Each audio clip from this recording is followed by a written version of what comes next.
Bonjour à tous, je ne sais pas si vous me voyez. En attendant de mettre en place tout ça, je vais juste me présenter peut-être pour ceux qui ne me connaissent pas. Moi, je suis Célia Dréroux, je suis ingénieure maraîchage au CIBAM Bio 66, donc à Perpignan. Alors nous, on a travaillé aussi sur des essais de produits phytosanitaires sur le taupin en patates douces. Voilà, là, normalement, vous devez voir l'écran. C'est bon? Ça, ouais. Ok. Donc voilà, du coup, ça fait un peu suite avec donc ce qu'avait fait Aude sur les produits ici phyto de la Cicatentrex.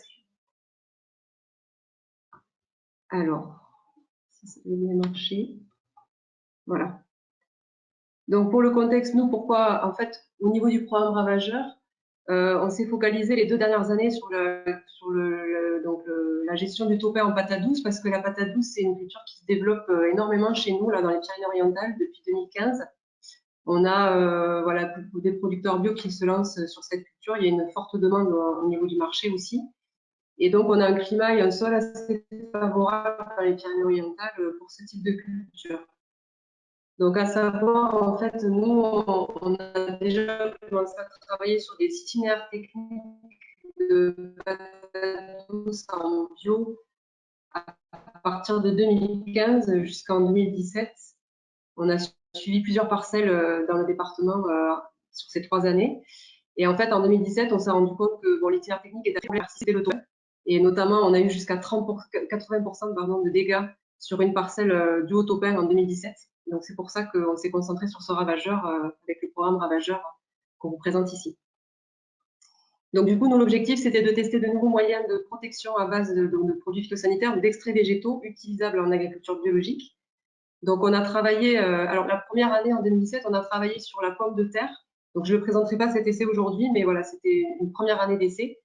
Et après, on a travaillé sur la patate douce, donc en 2018 et 2019, chez un producteur, et pour la gestion du taupin.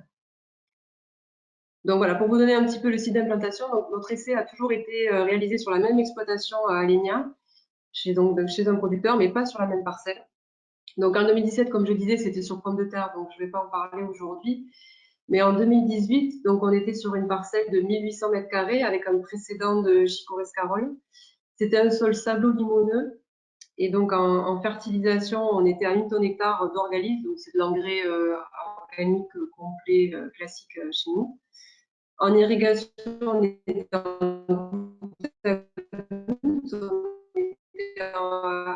50 000 plants hectares en densité.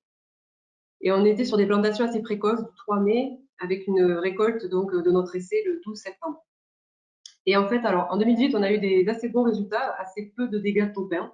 On était un peu déçus. Donc en fait, en 2019, on a sélectionné une parcelle qui était plus à risque taupin, on va dire. Donc du coup, on avait, j'espère que vous m'entendez toujours là. On avait en précédent, en fait, on avait sélectionné une parcelle qui avait un précédent luzerne de plus de 5 ans. Donc il y avait plus de risques taupin sur cette parcelle-là. On était sur un type de sol différent aussi. On a pris une parcelle qui était plutôt argilo-limoneuse. En fertilisation, on avait mis 5 tonnes de tourteaux de ricin par hectare. Après, pareil, irrigation goutte à goutte, densité de 50 000 plants hectares. Et par contre, on était sur une plantation beaucoup plus tardive, quasiment un mois après l'année d'avant, donc 28 mai, pour des récoltes le 4 octobre.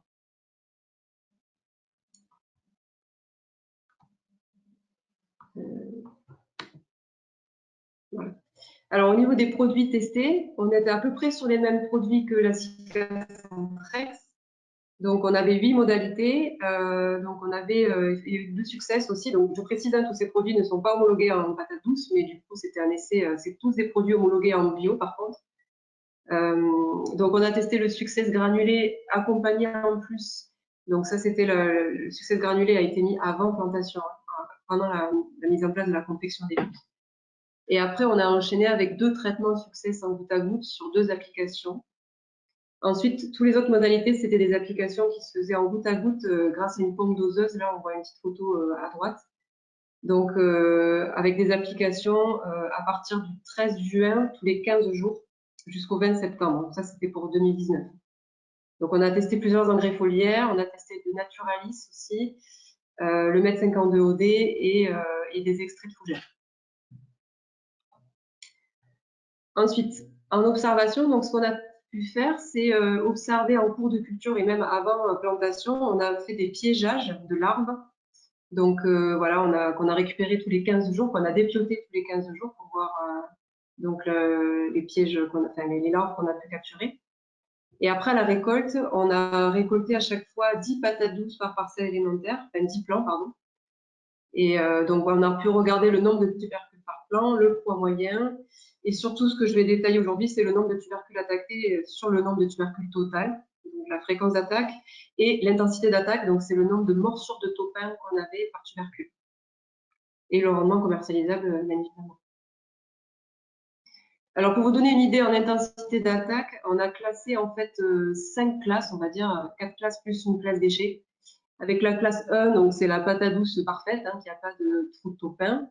La classe 2, donc c'est jusqu'à 2 trous de topin à peu près.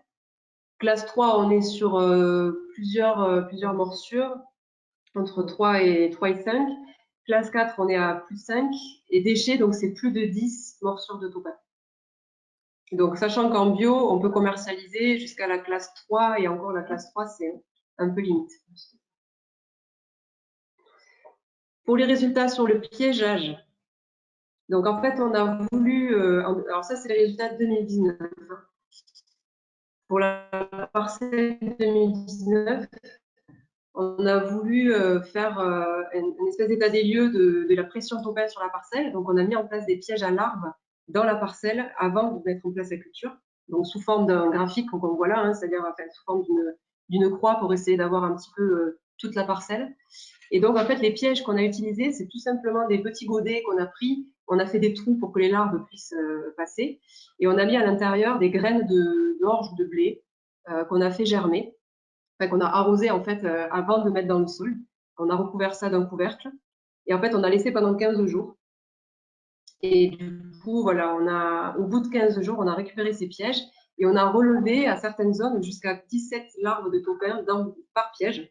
Et des zones, alors juste à côté, hein, où il y avait zéro larve de topin. Donc ça, c'est vraiment typique du topin, il est très localisé. Et voilà, il y a des zones où on avait des très fortes pressions et des zones où ce qui est en jaune là sur le graphique, c'est entre 1 et 5 larves de topin retrouvées par piège. Donc du coup, ça nous a permis de placer un petit peu nos pièges sur la parcelle ensuite, en cours de culture. Donc on les a mis plutôt vers le haut de la parcelle puisque c'est là qu'on avait vu qu'il y avait la plus forte pression. Et là, on retrouve nos 8 modalités répétées 3 fois, donc répétition A, B, C sur l'ensemble de la parcelle.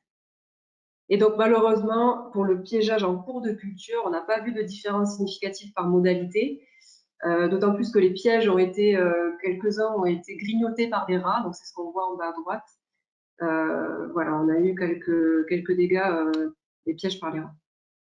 Au niveau des résultats, donc là je vous ai fait le bilan 2018 et le bilan 2019. Donc 2018, comme je vous disais, on a eu un bon rendement. On a eu 35 tonnes d'hectares à peu près de patates douces commercialisables. Et on a plus de 70% des tubercules en général qui avaient moins de 2 morsures de topin, qui étaient largement commercialisables. Et c'est ce qu'on retrouve sur le graphique du haut. On voit du coup que sur la plupart des modalités, on avait à peu près entre 40 et 50% de tubercules sains, c'est-à-dire sans aucune morsure de topin. Et pas vraiment de différence finalement entre les modalités. Pour 2019, on a rajouté une classe du coup en plus pour les morsures de topin. Et on a un peu moins de tubercules sains. On retrouve un petit peu plus de pourcentage de tubercules qui ont entre 2 et 16 et même jusqu'à 6 morsures. Et même, on en a quelques-unes aussi qui ont pas mal de déchets, notamment je vois pas toute la diapo là, malheureusement, mais voilà, le purin de fougère, effectivement, on avait jusqu'à 14% de déchets. Donc voilà, mais malheureusement, ce qu'on peut voir là, c'est qu'il n'y a pas vraiment de différence toujours entre les modalités. On n'a pas pu observer vraiment de différence significative en tout cas, même si on a quand même un petit côté peut-être intéressant à creuser sur le mètre 52, où on avait presque 30% des tubercules sains quand même, et 30% de tubercules qui avaient moins de 2 morsures de topin. Donc on reste quand même sur des dégâts vraiment acceptables. Donc voilà, ça, ce serait à vérifier et on verra plus tard si c'est confirmé dans les autres essais. Donc voilà, en conclusion, alors c'est vrai que ce que j'ai pas dit, c'est que la parcelle de 2018, qui avait peu de tubercules touchés par le topin finalement, c'était une parcelle qui avait été assez travaillée régulièrement. C'était une parcelle qui était en culture depuis longtemps. Tandis que la parcelle en 2019, c'était il y avait juste une ou 2 années de culture à maraîchage avant, puisqu'avant, encore avant, c'était de la luzerne pendant 5 ans. Donc voilà, du coup, je voulais préciser le fait que le topin, quand même, est gêné par ce travail du sol régulier.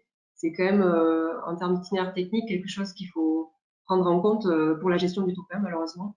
Réaliser un travail du sol régulier. Alors, éviter des sols trop argileux et donc trop humides, parce qu'on s'est rendu compte quand même que le topin était plus attiré par des zones humides. Donc, des sols argileux peuvent garder plus l'humidité. Après, bon, l'histoire de préférer les boutures aux plants, ça, c'est un essai qu'on avait fait aussi par rapport au nombre et au poids des tubercules et au calibre des tubercules, qui était plus intéressant sur les boutures que sur des plants de patates douces. Et voilà, après, on avait vu aussi que les plantations début mai, alors ça, c'est dans notre secteur, hein, début mai était quand même préférable pour pouvoir récolter avant les premières pluies d'automne. Là, récolte le 4 octobre, ça commence à être un petit peu limite. Nous, c'est bien si c'est récolté septembre, début octobre, grand max, on va dire. Et donc, bien gérer l'irrigation, ça c'est important aussi, pas être toujours par rapport au topin, mais par rapport à la culture aussi, hein, pour bien avoir des calibres intéressants. Et éviter donc les plantations après une friche ou une prairie. Voilà, donc cet essai a été fait aussi en partenariat avec Terraneo, que je remercie de nous avoir aidés. Donc, je vais peut-être. Donc voilà, il s'agit d'un essai topin donc, qui repose sur des produits alternatifs, des méthodes alternatives, qui a été réalisé sur Ognandou des Cévennes. Donc, voilà. Donc en fait, il faut savoir que on a des dégâts qui sont quand même parfois importants, surtout selon le type de sol. De préférence argileux, on peut avoir beaucoup d'impact sur la qualité commerciale et sanitaire en conservation. Et ce phénomène est amplifié surtout en cas de forte pression. Donc, il faut savoir que sur Oignon, pas mal d'impasses techniques, hein, une seule référence chimique, donc qui est le karaté 04G, avec une dérogation d'utilisation en mars 2020. Voilà, donc avant d'aborder le dispositif, je ne vais pas présenter la situation de la parcelle, mais il faut savoir que c'est un essai qui a été réalisé sur une parcelle de 500 mètres carrés vers la zone du Vigan. Donc l'essai a été repiqué le 20 mai avec une récolte le 20 août. Dans ce dispositif, nous avons un facteur avec 6 répétitions en damier et 5 modalités. Donc en fait, il faut savoir que les produits qui ont utilisés sont utilisables en agriculture biologique et ils ont tous été appliqués à la dose homologuée. Alors, nous avons d'abord la référence chimique, qui est le karaté 04G, appliqué à 15 kg hectare. Donc, il a été appliqué juste avant le repiquage. Le MET52, donc qui est le Metarhizium anisoplilae, c'est un champignon qui s'attaque aux formes larvaires et qui agit vraiment sur le long terme. Donc, il a une période d'action relativement longue, autour d'1 an, voilà, d'après la fiche technique. Ensuite, nous avons Antonem. Donc, il s'agit d'une formulation à base de nématodes qui est développée par Coopert. Donc, l'Antonem a été appliqué après le repiquage et 5 jours plus tard. Donc voilà, donc ce sont des nématodes qui permettent de parasiter et provoquer la mort des larves sur une période de 24 à 48 heures. Donc une action vraiment sur le court terme.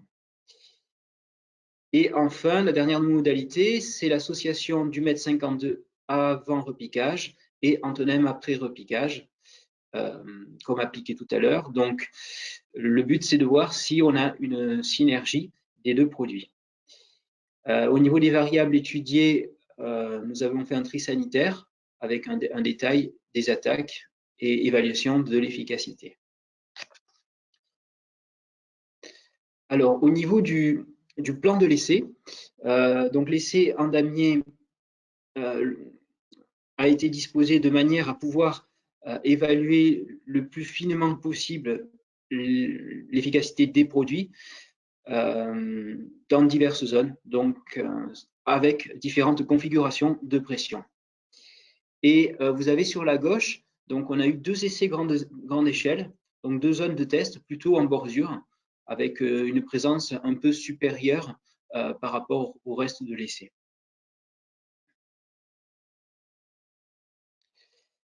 Alors là, ce graphique, ça représente le tri commercial selon l'intensité des dégâts, avec ou sans présence d'oignons malades. Donc à savoir que les fortes attaques renvoient au moins à des dégâts sur tunique de 3 trous environ, et avec perforation des tuniques. Voilà. Donc au niveau de ces résultats, donc là vous avez à droite dans le témoin, on a eu 12% d'attaques, ce qui nous a permis de conclure à des différences significatives en termes de ces attaques. Et voilà, et donc d'où l'intérêt de conduire ce genre d'essai en grande parcelle, surtout si la pression est importante, avec présence de blessures pouvant impacter sur les maladies qui apparaissent en conservation. Alors, sur l'essai carré en damier, donc là, ce qu'on voit, c'est que Antonem seul ou associé avec le mètre 52 permet de gagner 9 à 15% d'oignons sains, mais on n'a pas eu d'effet statistique. Voilà. Donc voilà, dans ce graphique, donc là, ça représente l'ensemble des dégâts avec le taux d'efficacité qui est présenté en rouge au-dessus de chaque histogramme. Donc là, on voit que dans ce genre d'essai, on a difficulté d'évaluer le mètre 52 sur ces petites placettes, car l'action, elle est vraiment lente dans le temps et les larves peuvent se déplacer. Et on note quand même une efficacité moyenne des nématodes, mais pas d'effet de synergie avec le mètre 52. Voilà, donc en conclusion, un résultat décevant du karaté 04G qui a probablement été lessivé à la suite des pluies du mois de juin. Et donc, au vu de ces résultats, ben, l'application d'Antonem en post-récolte, elle permettrait de diminuer la pression l'année suivante. Et voilà. Et au niveau des perspectives d'études, une autre forme de Metarhizium bruneum, serait intéressante. Donc là, le produit s'appelle l'Atracap. Il a bénéficié d'une AMM en 2020 en Allemagne. Il a été testé par Arvalis qui a eu l'exclusivité sur ce produit. Et il repose sur une stratégie Attract and Kill, donc avec présence de CO2 qui permet d'attirer les taupins et engendrer une mortalité rapide en quelques jours. Un autre métarhizium, mais qui est non homologué, mais plus efficace que le mètre 52, il a été testé sur taupins de la pomme de terre, donc dans un programme CASDAR biotaupin. D'accord. Oui, d'accord. Bon, ok. Alors, donc du coup, ce que je disais, c'est que donc on a fait un premier essai en 2018. J'expliquais que le tableau que j'ai mis en haut, en fait, c'est pas la modalité 2018, c'est la modalité 2019. Parce qu'en fait, en 2018, on a eu une période d'inondation en mars 2018 qui n'a pas été aussi longue comme on le voit sur la photo. Là, sur la photo, on avait vraiment fait des buts, on avait vraiment fait une mare en fait au niveau de la parcelle pour avoir une inondation d'un mois, du 26 février au 27 mars. En 2018, c'était pas le cas. En 2018, c'était plus en fait des périodes inondées pendant 2 jours, puis asséchant, puis inondées, puis asséchant. Voilà. Donc, au niveau des résultats, donc je vous ai mis le témoin donc qui n'a pas été inondé et qui n'a pas été traité, et la parcelle inondée. Donc les rendements nets en kilogrammes par mètre carré, on voit qu'il y a un peu plus de rendement sur la parcelle inondée. Donc on est presque à 4 kg du mètre carré sur la parcelle inondée contre seulement un peu plus de 3 kg sur le témoin non traité. Et surtout, ce qu'on a vu, c'est que la partie de la parcelle qui avait été inondée, on a calculé en fait les attaques taupins en note de classe, comme ça a été présenté tout à l'heure. Donc classe 0, c'est que les tubercules ne présentent aucune attaque topin. Classe 1, elle présente 1 ou 2 trous. Classe 2, ça va jusqu'à 10 trous. Et en classe 3, on a plus de 10 trous sur le tubercule. Donc, ce qu'on a constaté en 2018, c'est qu'on avait un pourcentage de tubercules sans attaque de topin sur la parcelle inondée d'à peu près 70%, avec seulement 30% de niveau 1, donc niveau 1 qui reste encore commercialisable, alors que sur le témoin, on avait seulement 50% de tubercules sans attaque et le reste en classe 1 avec un tout petit peu de classe 2 sur le témoin. Donc on s'est dit on va refaire l'essai en 2019, donc c'est la photo que vous voyez. On a fait une jolie mare, bon c'était très sympa, on avait des canards, des renards, enfin c'était très sympa, mais on va voir que les résultats n'ont pas forcément été identiques à 2018.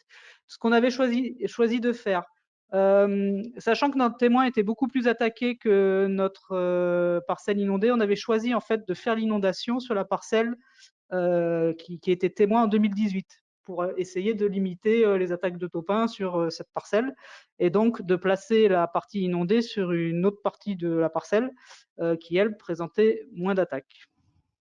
Donc, hop. Donc là, je vous mets... Excuse-moi, je me permets de te couper. C'est sur pomme de terre ou patate douce cet essai? Patate douce, pardon. Excuse-moi, oui, je n'ai pas précisé. Oui, c'est patate douce. Hop là. Donc là, on a les résultats inondation 2019. Donc là où je n'ai pas mis la fréquence, mais bon, les résultats fréquence et intensité sont exactement les mêmes. Donc à gauche, on a le témoin inondé avec le nombre de trous observés par tubercule et la classe moyenne des tubercules. Donc 0, pas d'attaque et 5, attaques importantes. Et à droite, on a la partie inondation, enfin la parcelle qui a été inondée. Ce qu'on constate en 2019, c'est qu'en fait, c'est complètement l'inverse de 2018. C'est que la parcelle témoin n'a quasiment pas d'attaque et la parcelle inondée reste très attaquée.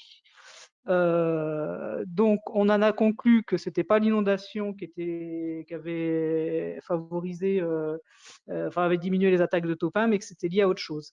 Notre deuxième hypothèse, c'est de dire que comme en 2019, on a inondé pendant un mois, on pense que le sol est resté très frais. En fait, 2019, on n'oublie pas, il y a eu la canicule au mois de juin. Et on pense que le sol est resté beaucoup plus frais sur la partie inondée beaucoup plus longtemps et qui donc il a peut-être favorisé la migration des topins. Ensuite, il y a une autre donnée là, que je n'ai pas mis dans le diaporama mais qui est très intéressante, c'est que comme on a fait les essais pendant 3 ans sur la même parcelle, on a fait une cartographie des attaques globalement sur la parcelle et on constate en fait que sur les 3 années, c'est toujours la même zone qui est attaquée par les topins et c'est toujours les zones un peu moins attaquées qui restent moins attaquées. Voilà. Donc, on avait un bon espoir parce qu'en 2018, on a eu vraiment des très bons résultats, on avait des différences et nos essais de 2019 ont prouvé le contraire. Voilà, je vais passer la main à Cécile pour le melon. Excuse-moi, je suis désolée de te couper encore, mais c'est juste l'inondation d'un mois, ça a été en 2018 ou en 2019? 2019. D'accord. Et en 2018, c'était plutôt par petite séquence. Et 2018, en fait, on a inondé, mais c'était plus des séquences on inondait pendant 2 jours, l'eau restait et puis ensuite c'était sec, puis inondé, puis sec. Voilà. Ok, merci. Alors, je vais terminer sur le topin avec le melon. On a mené en melon un essai en 2017 et un essai en 2019. Alors, je vais pas vous présenter l'essai de 2017 parce qu'en fait, on n'a pas eu de résultats. On a évalué le larvasol, le son de moutarde et le tapis vert et on n'a pas eu d'impact de ces trois modalités-là, que ce soit à la dose recommandée ou à double dose.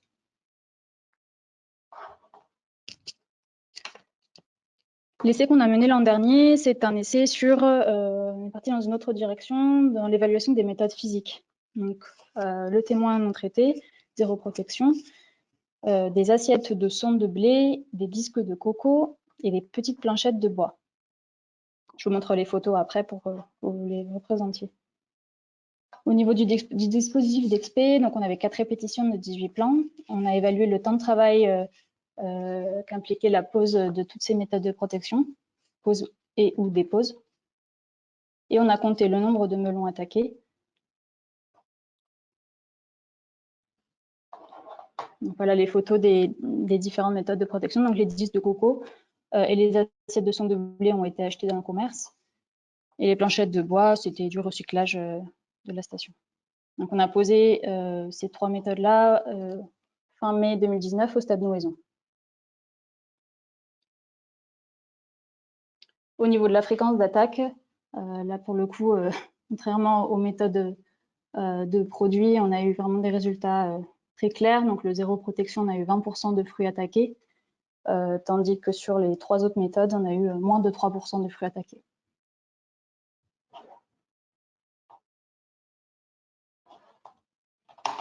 J'ai du mal à faire passer les slides. Et donc les intensités d'attaque, c'est la même chose. On a 0 fruits de plus de 3 trous sur les assiettes de son de blé et les disques de coco. Et on a voilà, quelques fruits à plus de 3 trous sur la modalité planchette. Tandis que sur le témoin non traité, on a 18% de fruits avec 1 à 2 trous et 4% de fruits avec plus de 3 trous.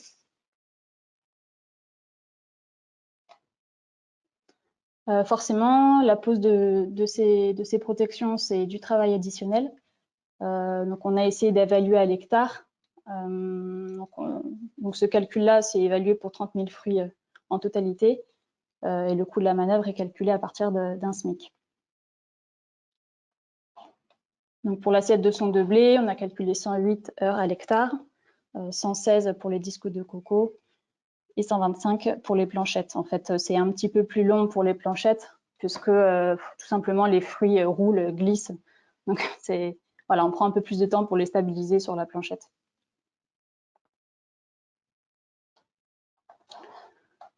Pour conclure, donc on a quand même des méthodes qui sont très efficaces, mais qui sont coûteuses, notamment en temps. Donc, on a estimé le coût des planchettes de bois à 4 000 € hectare, même si c'était du recyclage, on a estimé ça comme si c'était acheté dans le commerce.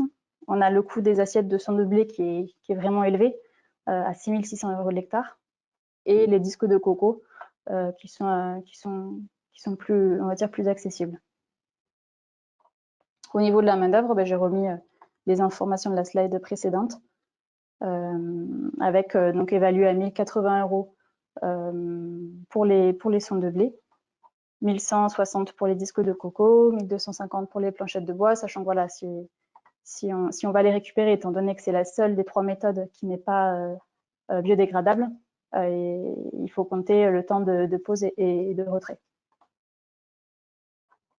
Au niveau de la perte, avec 20% de perte de fruits, pour 1 € le melon, on a été simpliste, 6 600 € de perte. Donc voilà, une fois qu'on compare toutes les modalités, on a, sur cette année-là et dans les conditions de l'essai, bien sûr, un avantage des disques de coco.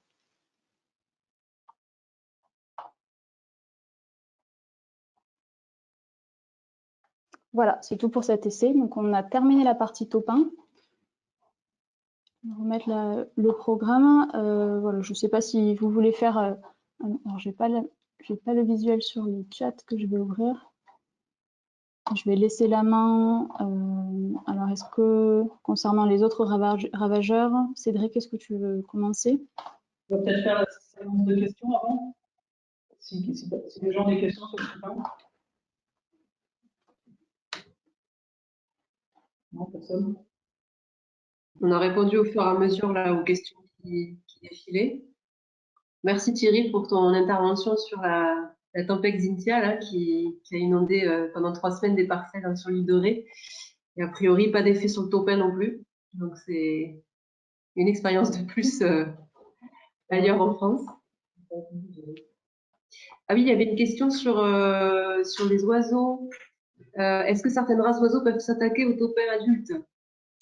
Alors, nous, c'est vrai qu'on en discutait là entre nous à la Centrex. On a beaucoup d'aigrettes blanches, c'est des Du coup, bon, il y en a beaucoup ailleurs aussi hein, qui sont souvent là dès qu'on retourne une parcelle. On se posait la question, peut-être ce genre d'oiseaux peuvent s'attaquer au taupin, mais est-ce que c'est suffisant pour régler une attaque? Je ne pense pas. Mais ça peut peut-être rejouer. Voilà. À long terme, oui, oui, pourquoi pas à long terme. Ouais. Mais il faut retourner la parcelle régulièrement. Ouais. Parce qu'en fait, elles viennent sur les parcelles uniquement quand elles viennent d'être retournées.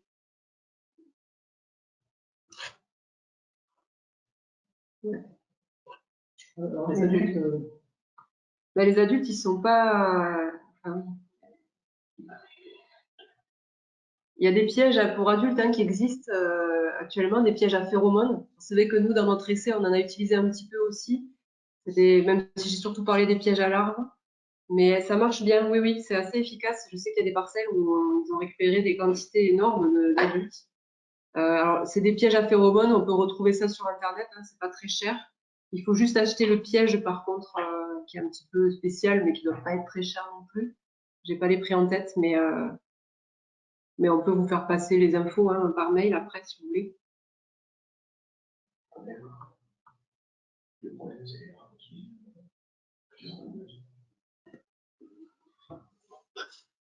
Voilà. Oui, c'était par rapport aux adultes. Ok, donc pas d'autres. Est-ce que vous avez d'autres questions? Moi j'ai Catherine Azeliographe, une remarque, peut-être une question par rapport à l'essai de Taupin sur Melon de Sudexpé.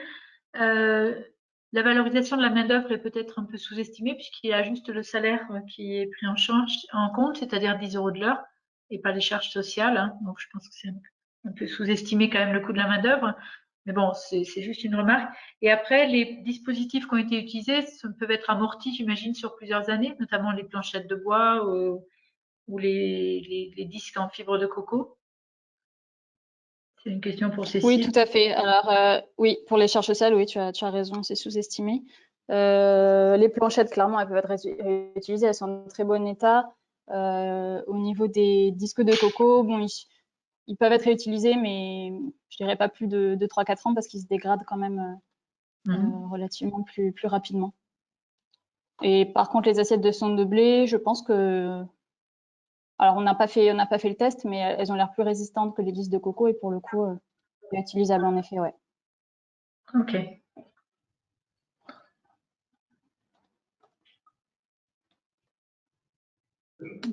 Bon, pour répondre à ta question, Thierry, là, oui, nous, on est bien aussi sur Sordidus, c'est la principale espèce chez nous.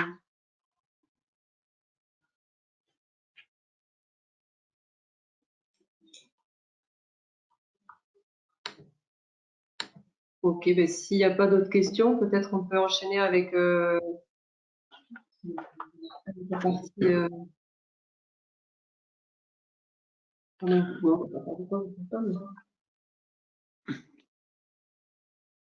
Est-ce que ça vous va?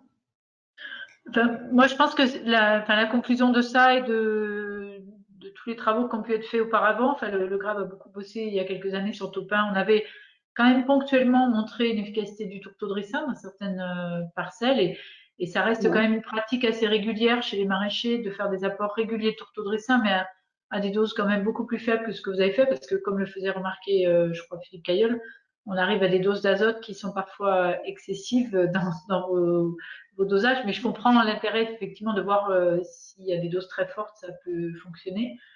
Mais on va dire on peut dire qu'aujourd'hui concrètement, le travail du sol bien positionné, c'est surtout notamment au moment des pontes et des sorties de jeunes larves, c'est-à-dire en fin de printemps, début d'été, associé à quand même des apports récurrents et le travail du sol un peu tout au long de l'année aussi, bien sûr, associé à des apports réguliers de tourteau de ricin. Le retour des agriculteurs, c'est quand même que ça permet de réduire petit à petit les attaques de taupin. Mais c'est vrai qu'on est avec un insecte extrêmement surprenant. Enfin, vos essais le montrent bien, où on a des années sans, des années avec, on ne sait pas pourquoi. Moi, je peux juste témoigner au niveau du grave. L'année dernière, on a eu dans un tunnel, on avait fait de la patate douce pendant plusieurs années, on avait eu du taupin, mais on n'en avait jamais sur d'autres cultures. Et l'année dernière, on avait un tunnel planté moitié tomate, moitié concombre. il y avait eu l'engrais vert en hiver, hein, il y avait mélange graminées légumineuses en hiver. Et dans ce tunnel-là, on a eu des attaques de topin sur tomates que je n'avais jamais eu sous abri, des dégâts au niveau des collets des plantes, et uniquement sur la tomate et pas du tout sur le concombre qui était dans l'autre moitié de tunnel.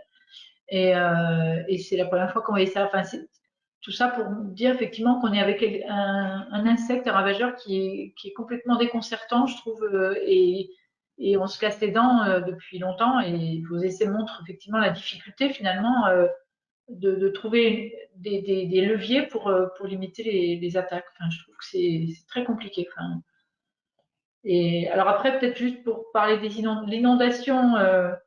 Les inondations semblent être une voie, par exemple, pour les nématodes, par contre, qui est un petit peu plus mise en pratique par certaines exploitations. Mais sur Topin, c'est vrai que j'espérais aussi que ça puisse fonctionner un petit peu, mais visiblement, c'est pas du tout net, effectivement. Voilà, c'était juste une remarque pour montrer que quand s'y casse les dents, enfin, je trouve que c'est compliqué. Je sais pas, est-ce qu'il y a des projets nouveaux, justement? Alors, Peut-être c'est bien. malheureusement, non, justement, tu l'as bien résumé, Catherine. Nous, on est un petit peu déprimés par nos résultats, donc c'est vrai qu'on n'a pas trop de perspectives pour le moment de prévues sur le topin. Donc c'est vrai que là-dessus, c'est un peu bloqué. Et moi, je voulais juste revenir sur ce que tu disais par rapport au tourteau de ricin. C'est vrai que c'est quelque chose que j'ai entendu, moi, chez les producteurs et qui ont a priori expérimenté sur plusieurs années. C'est vrai qu'ici, c'est pareil. Les producteurs qui utilisent du tourteau de ricin régulièrement, ils auraient moins d'attaques de topin. Mais bon, voilà, on peut juste se baser sur ce qu'ils disent eux et c'est pas prouvé vraiment. Enfin, nous, on n'a pas réussi à le prouver avec nos essais, mais bon, c'est vrai qu'on le fait que sur 2 ou 3 ans, c'est peut-être pas suffisant. Mais voilà, après, je sais pas si Cécile ou Cédric, vous avez prévu de continuer de travailler sur les topins.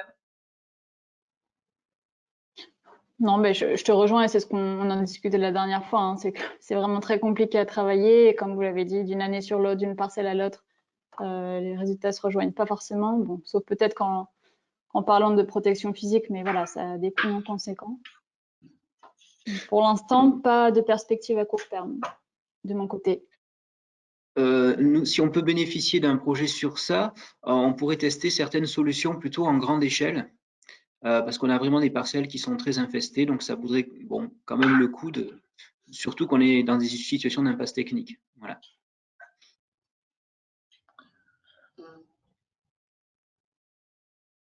Juste pour répondre aux questions là qui sont sur le chat. Pourquoi pas faire des essais en cage? Alors effectivement, ça serait peut-être pertinent pour essayer d'arriver à voir en fait les efficacités produits, puisqu'en fait nous ce qu'on voit au niveau terrain, c'est que il y a énormément d'hétérogénéité en fait d'une année sur l'autre sur les parcelles, donc peut-être que ça permettrait effectivement d'avoir une pression homogène en introduisant directement les topins dans les cages. Bon, ça demande quand même des systèmes expérimentaux un peu différents de ce qu'on avait prévu nous au début. Et après, ça permettrait peut-être de mettre en évidence certaines efficacités. Maintenant, de là à dire que ça marcherait sur le terrain, c'est compliqué parce qu'on a déjà du mal à caractériser le fonctionnement du topin en fait dans le sol. On ne sait pas trop où il se trouve. Est-ce qu'il descend dans le sol en été? Est-ce qu'il remonte à l'automne pour attaquer les plantes? On a essayé de faire des essais là-dessus, mais on n'a rien réussi à montrer. Voilà. Et après, il y avait une autre question. Avez-vous testé la cendre? Non. On n'a pas testé la cendre, donc c'est peut-être une piste à creuser. Et le tourteau de ricin a été démontré scientifiquement par l'INRA. Mais dans quelles conditions?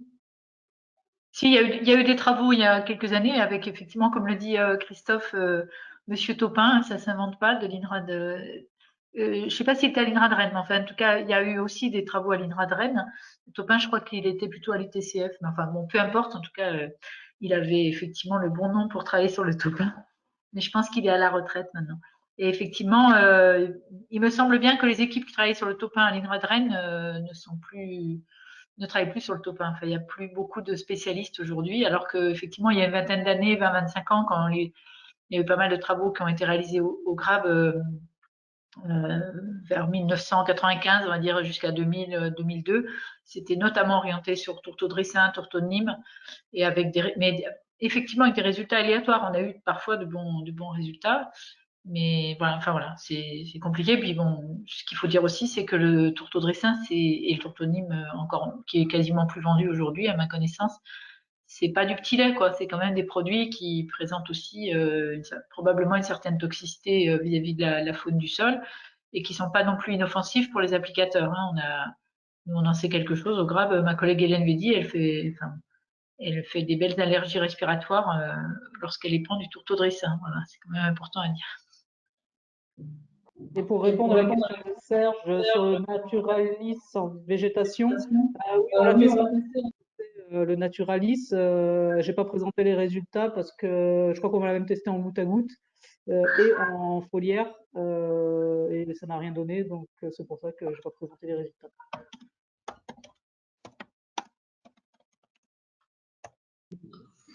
Ouais, bon.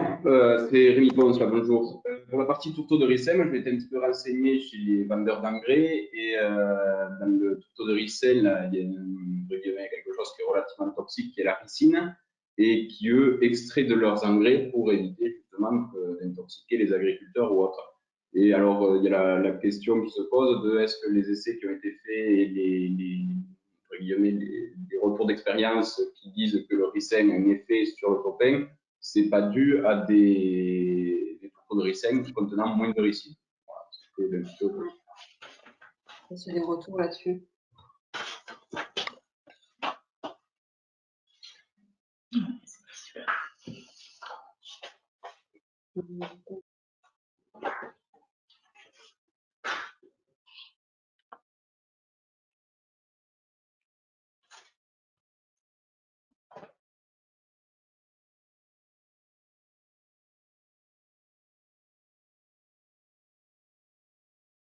Pour les remarques là, concernant le Naturalis, effectivement, c'est pour ça que la première année, mes collègues l'avaient fait en foliaire, le Naturalis. Et comme effectivement, ça n'avait pas de sens de faire du Naturalis en foliaire, c'est pour ça qu'on l'a testé en goutte à goutte en 2019, mais qu'on n'a pas eu de résultats. Tout comme le succès granulé et le succès en goutte à goutte, on n'a rien pu montrer d'efficace sur le topin. Mais je vois qu'apparemment, il y a d'autres stations qui ont eu des résultats. Je ne sais pas dans quelles conditions ils les ont fait, si Elodie veut en parler.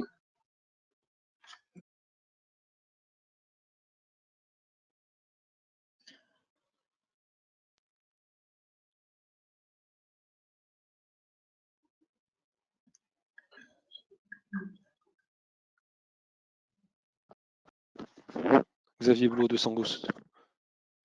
Vous m'entendez? Oui, on t'entend. Oui. Ouais, pour le Naturalis, donc c'est un produit de contact. Donc sur des applications foliaires sur du topin, ça ne sera pas efficace. Les essais qui ont été faits par Arvalis sont des applications localisées sur l'arrêt de plantation sur pommes de terre. Alors c'est des essais qui ont été faits dans le Nord. Ça fait 2-3 ans qu'ils testent le produit. Donc il est appliqué à 3 litres, mais c'est vraiment localisé. C'est-à-dire que c'est localisé autour du pied mère. Ils utilisent du matériel qu'ils utilisaient pour faire des traitements en base d'azoxystrobine, enfin des traitements de semences. Voilà. Et ils arrivent à des niveaux d'efficacité qui sont de l'ordre de 30 à 40%, et ça sur 2 années d'expérimentation. Alors c'est pas exceptionnel en termes d'efficacité, mais on est du même niveau que ce qu'on pourrait avoir avec les spécialités que vous avez citées, le karaté 4G. Voilà les solutions conventionnelles qu'on a aujourd'hui à la gamme. Mais c'est vraiment une application localisée. Et j'avais une question sur les pommes de terre douces. C'est pas possible de faire une application. Alors j'ai vu qu'il y avait du repiquage ou du semis de pied mère a priori.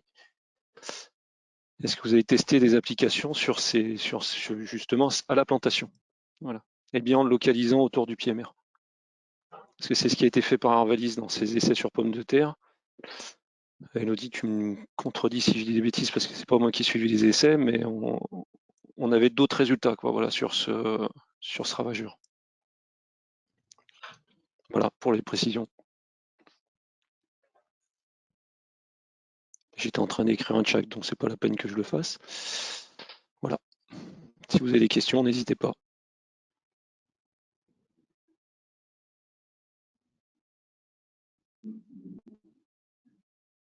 Bah oui, nous, c'est vrai que pourtant, on a bien fait l'application en goutte à goutte, hein, donc directement en contact avec le ravageur, comme tu dis, Xavier, mais Du coup, on n'a pas eu de résultats vraiment significatifs. Donc, Aude a peut-être retrouvé des résultats. Là, je lui passe la main. Bah nous, en fait, les essais qu'on avait fait, on avait fait une application à la plantation, donc en goutte à goutte. Hein. Nous, notre goutte à goutte, en fait, on plante les pieds de patates douces à 30 cm et notre goutte à goutte, il fait 30 cm de distance entre les goûteurs. Donc, en fait, on s'arrange pour planter le pied au niveau du goûteur. Donc, on a fait une application à la plantation et en fait, on a renouvelé les applications en cours de culture et on n'a pas trouvé de résultats significatifs. Mais d'un autre côté, moi, je me dis que les applications faites à la plantation, je pense que le topin, il devrait même bouger un petit peu dans le sol. Et c'est pas parce qu'on a empêché le topin de venir sur le plan au moment de la plantation que ça l'empêchera de venir au moment de la tubérisation. Donc, voilà. Enfin, en tout cas, on n'a pas vu de différence statistique malgré ces applications précoces. D'accord. Enfin, voilà. La méthode d'application était différente sur les essais Arvalis. C'est vraiment du traitement de semences et traitement de l'arrêt de semis, en fait. Voilà. Et avant de refermer les buts. On n'est pas sur une application par-dessus ou sur de l'injection comme on peut avoir sur du goutte à goutte. Après, la pomme de terre, c'est le traitement direct des tubercules. Alors, c'est vrai que nous, les patates douces, c'est du plant, c'est pas du tubercule.